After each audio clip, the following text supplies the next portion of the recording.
Professeur Camus, est-ce que vous pouvez nous parler un petit peu de cette phase de recherche et est-ce que la protéine qui est produite par notre propre corps, est-ce que c'est quelque chose de nouveau et est-ce que ça n'a pas aussi permis d'accélérer un petit peu cette phase de recherche?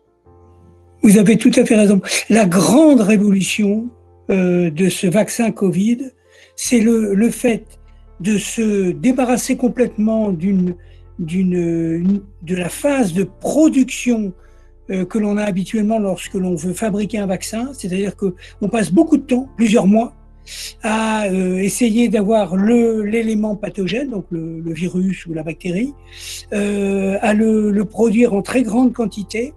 Ensuite, en le purifiant de façon ce qui provoque le moins de réactions possible tout en étant efficace. Et puis ensuite, contrôler toutes les étapes de la production pour être certain qu'on va pouvoir offrir un produit safe.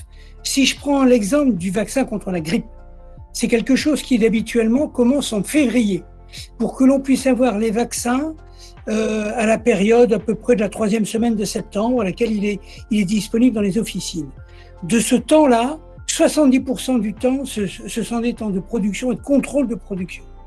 Or là, on s'affranchit complètement de cette étape, puisque, et c'est ça qui est révolutionnaire, on injecte l'ARN messager, c'est-à-dire un donneur d'ordre, qui va faire produire par nos propres cellules quelque chose qui ressemble au virus. Et notre organisme, comme c'était très bien expliqué dans l'animation, à ce moment-là, notre organisme va le reconnaître et va pouvoir réagir très efficacement, comme si c'était un vaccin ordinaire. Donc, et ça a fait gagner énormément de temps, bien entendu, parce que produire des milliards de doses, c'était pratiquement quelque chose qui aurait nécessité facilement 1 année à 1 année et demie en plus. Souvenez-vous des premières estimations lorsque le virus est arrivé, on a tous parlé de vaccins et on demandait quand est-ce qu'on pourrait être vacciné. Tout le monde répondait en toute bonne foi, en 2022, on pourra peut-être commencer à avoir les premières doses et vacciner les premières personnes. Et là, on l'a obtenu extrêmement rapidement. Donc c'est à mon avis un énorme succès et un succès aussi qu'il doit beaucoup à la recherche. Parce que bien entendu, la technique de l'ARN messager, c'était quelque chose qui tournait dans la tête des chercheurs depuis un certain temps, mais ils n'avaient pas eu l'occasion, je dirais, de le démontrer. Et là, ils ont été en grandeur nature capables de le démontrer.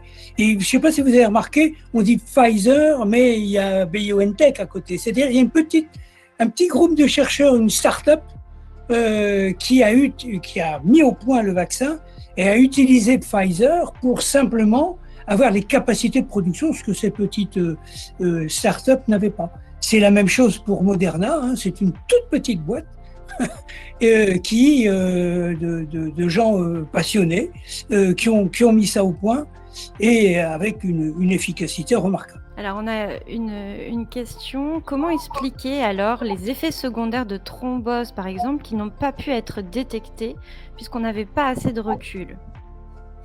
Alors, je ne sais pas si je garde le micro, mais on sait qu'il y a des phénomènes inflammatoires qui sont induits par l'injection du vaccin. Vous en avez quelque chose d'évident.